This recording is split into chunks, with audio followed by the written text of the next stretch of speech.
माना सोहबते बा औलिया बेहतरत संसन तो अदबेरिया ও ভাইজান সোহবত যদি ভালো থাকে আপনি যদি আল্লাহর পরিবেশ বুজুর্গের পরিবেশে চলাচল করতে পারেন ভালো ব্যক্তির চলাচল করতে পারেন আপনি কি ভালো হয়ে যাবেন কোরআনের সাথে সম্পর্ক থাকলে কোরআনের সাথে সম্পর্ক থাকলে কিয়ামতের ময়দানে যখন বিপদের সময় ও বাদানে একজন করে হবে 10 জন ব্যক্তিকে সুপারিশ করে জান্নাতে নিতে পারবে সুবহানাল্লাহ একজন হবে না যদি আমল করে সে যদি পার পাওয়া যায় তাহলে 70,000 ব্যক্তিকে সুপারিশ করে জান্নাতে নিয়ে যাবে সুবহানাল্লাহ ও বাদান রে ইসলাম জিন্দা করার জন্য এই রকম ভাবে ইসলাম কোরআনের আইন তাদা করার জন্য জিন্দা করার জন্য যারা দিন জিন্দা করার জন্য শহীদ হয় ওই শহীদ যেরকম হামজা রাদিয়াল্লাহু দিন কুরবানি করেছেন লক্ষ লক্ষ সাহাবা একরাম দিনের জন্য জীবনকে বিলীন করে দিয়েছেন এখনো যে সমস্ত নাস্তিক মুদ্রাটা বেধর্মীরা কোরআনকে যদি উল্টা করে দিতে চায় আয়াতকে ভুল ধরতে চায় উল্টা করে দিতে চায় তাদের সঙ্গে জিহাদ করা ফরজ হয়ে যাবে যখন কোরআনকে ভুল ধরবে কোরআনকে উল্টা দিবে তখন জিহাদ করা ফরজ হবে আর ওই সময় সেই জিহাদি যুদ্ধ করতে করতে যদি কি মারা যায় তাহলে সেই ব্যক্তি শহীদি মর্যাদা পায় সুবহানাল্লাহ ও ভাইজান শহীদি মর্যাদা শহীদের এত দাম একজন শহীদ 70 জনকে সুপারিশ করে জান্নাতে নিয়ে যাবে সুবহানাল্লাহ ও ভাইজান নবীদের জন্য ফেরেশতা দ্বারা কি করা হয়েছে প্রত্যেকটি নবীর কি করা হয়েছে ফেরেশতা এসে জানাইছে কিন্তু আমাদের নবী আগে জিবরাইল আলাইহিস সালাম খবর দিয়েছে তারপর আজরাইল সালাম আসছে সুবহানাল্লাহ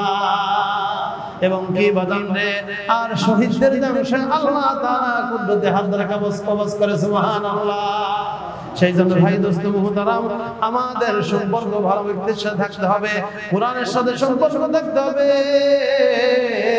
একটা হরফ যদি পড়া হয় কমপক্ষে 10 থেকে 25 এই মাসে পড়লে আরো কমপক্ষে 70 গুণ বেড়ে যাবে সুবহানাল্লাহ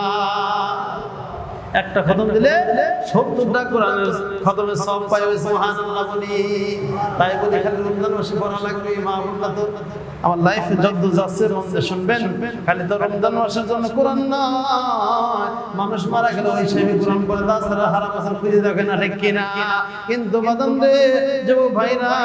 প্রতিদিন কোরআন তেলাওয়াত যেই ঘরে কোরআন তেলাওয়াত করা হয় ওই ঘরে আসমানের ফেরেশতারা দেখে তারকার মতো ঝলমল করিতেছে সুবহানাল্লাহ কোরআন যারা পড়ে আল্লাহর সাথে কথা বলা হয় সেই ব্যক্তি সবচেয়ে দামি ব্যক্তি হয়ে যায় রাসূল হাদিসের মধ্যে বর্ণনা করেছেন খায়রুকুম মান তাআল্লামাল কুরআনা ওয়া আল্লামা তোমাদের মধ্যে সর্বোত্তম ব্যক্তি যারা কোরআন পড়বে পড়াইবে সেই ব্যক্তি সবচেয়ে শ্রেষ্ঠ ব্যক্তি হইবে সুবহানাল্লাহ কারণ কি বাদানে ডাক্তারকে শ্রেষ্ঠ বলা হয় নাই ইঞ্জিনিয়ারকে শ্রেষ্ঠ বলা হয় নাই দার্শনিককে শ্রেষ্ঠ বলা হয় নাই বৈজ্ঞানিককে শ্রেষ্ঠ বলা হয় নাই যারা কোরআন পড়বে যারা পড়াইবে সেই ব্যক্তি সবচেয়ে দামি ব্যক্তি হইতে পারবে সুবহানাল্লাহ ও ভাইজান দেখা যায় ভারতে একটা ঘটনা পড়ছিলাম এক বিচার কোরআন পড়তে জানে না কিন্তু কোরআনে তো মোহাব্বত করে তো ভালোবাসে তখন কোরআনতে তাক থেকে নামিয়া আঙ্গুল দিয়ে ইশারা করে বলে আল্লাহ তো যা বলতে সচ্চা বলতে আল্লাহ তো যা সচ্চা বলতে হয় আল্লাহ তো কোরআনে মিথ্যা বলছে নাকি আল্লাহ কোরআনে মিথ্যা বলে নাই যা বলছো সত্যি বলছে যা বলছে কি সত্যি বলছে এর কোনো কি নাই ভুল নাই তো ভাষা তো বলে আল্লাহ তো যা বলতে হয় সচ্চা বলতে আল্লাহ তো যা বলতে সচ্চা বলতে আল্লাহ তুমি যা বলতে সত্য বলতে তুমি যা সত্য বলছো আল্লাহ কোন পড়তে জানি না এ তোমার কালাম একটু মোহাম্মত কোন ভালোবাসলাম কয়েক বৃষ্টি উল্টাইলাম আল্লাহ তুমি তোমার কালামের সওয়াব আমার আমলনামায় দান করিও পড়লে যে সওয়াব হইতো এই সওয়াবটা আমার আমলনামায় দান করিও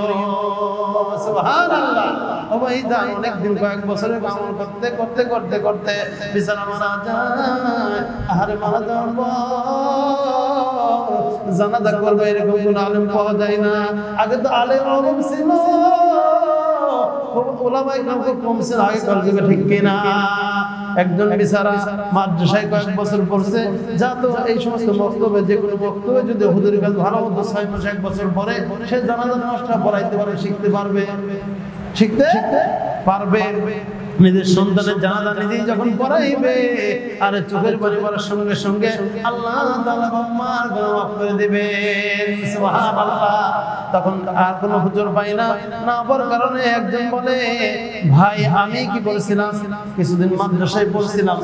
মাদ্রাসায় পড়ার পরে তখন এরকম আবার স্কুলে পড়ে সরকারি চাকরি করতেছি, কিন্তু আমি তার লিবাস ঠিক আছে, দাড়ি আছে, টুপি আছে, হ্যাঁ পাঞ্জাবি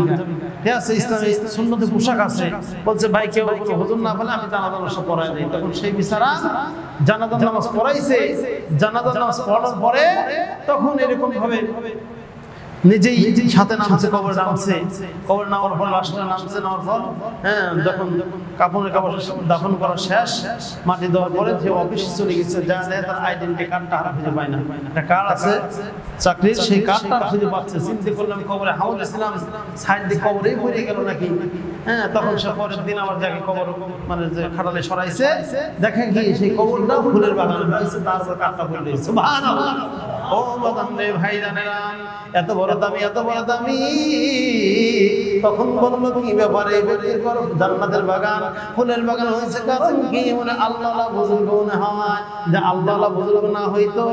তাহলে কখনো কবর ফুলের বাগান হইতো না। তখন বাজান রে এই কথা বলার পর তখন এলাকায় জিজ্ঞাসা করছে এই ব্যক্তিকে এরকম খুব ভালো ছিল, কারণ ঝড়ে করতো নাকি, ঠান্ডা মেজাজ সাদা লোক ছিল, নামাজ কালাম করতে কাজ ঝড় গাফলাত করতো না, সবাই তারা ভালো হয়েছে। তারপর বলছে স্ত্রীর কাছে জিজ্ঞাসা করে তাহাজ্জুদ করে গোপন কোনো তার আমল আছে কিনা, গোপন কোনো স্ত্রী তো জানবে তার কিরকম আমল, ঠিক না, স্ত্রী ওয়াইফ জানবে। তখন এইরকম ভাবে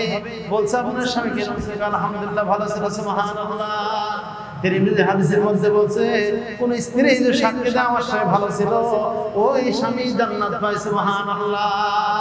আবার যদি স্বামী যদি বলে আমার স্ত্রী ভালো ছিল, আমার সেবা করতে, কখনো কষ্ট দেয় নাই, কোনোদিন বেজার হয় নাই, ওই স্ত্রীও কি জান্নাত পায়, সুবহানাল্লাহ। উভয় প্রতি খুশি থাকতে হবে, কি থাকতে হবে, সন্তুষ্ট থাকতে হবে। হ্যাঁ সময়তে নবীজি বাইরে গিয়েছে, যাওয়ার পরে দেখতে রান্না হয় না, আসে কাঁচা গিয়ে দিছে, আমরা তো মাথা হ্যাং হয়ে যায়, কি গরম হয়ে যায়, ভাই খায় না, সাথে জাল দিবেন, তরকারি করে দিবেন, সুবহানাল্লাহ বলেন। যা তো নবীজি এই কাজ করছে, এটা স্ত্রীর সাথে মহব্বত পয়দা হয়, ওই স্ত্রীও খুশি হয়। একদিন যদি তরকারি উল্টে পাল্টা হয়, একটু লবণ একটু বেশি হইলো, তোমার জাল একটু বেশি হইলো, তার গাল ফেলে তো অস্থির করে দিই, দেখি একদিন রান্না করেন কত কষ্ট, আগুনের কাছে থাকা, ঠিক না, এমনি যে গরম, তারপরে আগুনের কাছে থাকা যে কত কষ্ট, আমাদেরকে সে রান্না করে খাওয়াচ্ছে, এরা সেবা করতে, মানে ইহসান করতেছে। দায়িত্ব ছিল যে আপনি রান্না করে স্ত্রী খাওয়ানো, এরকম দায়িত্ব, কিন্তু সে আপনাকে করে দিচ্ছে, এটা কি ইহসান করতেছে, সুবহানাল্লাহ বলেন। একে সহি মাছটা, এই সমস্ত মাছটা করতে সকালে করতে হয়নি, ঠিক আছে। তারপরে এই যে বাচ্চার কাছে দুধ পান করা, এটা আপনার ছেলে, আপনার মেয়ে, আপনার দায়িত্ব, সে করাচ্ছে, টাকা দিতে হবে, আপনার বাধ্যটা আনতে হবে। তাই দেখছেন কত ইহসান করতেছে, সেই জন্য তাদের সাথে ধরা করবেন না, হয়তো একটু ভুল টুল করলেই মানে না দেখা রাগ করে, কি করবেন, রাগ করা যাবে না, কি করা যাবে না, একটা কাজ করছে পরে বুঝে বলতে হবে, পরে কি বোঝায়, হ্যাঁ বোঝায় বলতে হবে, ঠিক আছে, যাতে ফেতনা না রাখে, জ্ঞান জমতে না হয়, যদি মহব্বত না থাকে আপনি তো এর কারণে জাহান্নামে পড়বেন, কি করা লাগবে, কবরের শাস্তি জাহান্নামে পড়তে হবে। সেই জন্য স্ত্রীর সাথে কি মহব্বত হয়, নবীজি একেবারে খানা খাইছে, সুবহানাল্লাহ।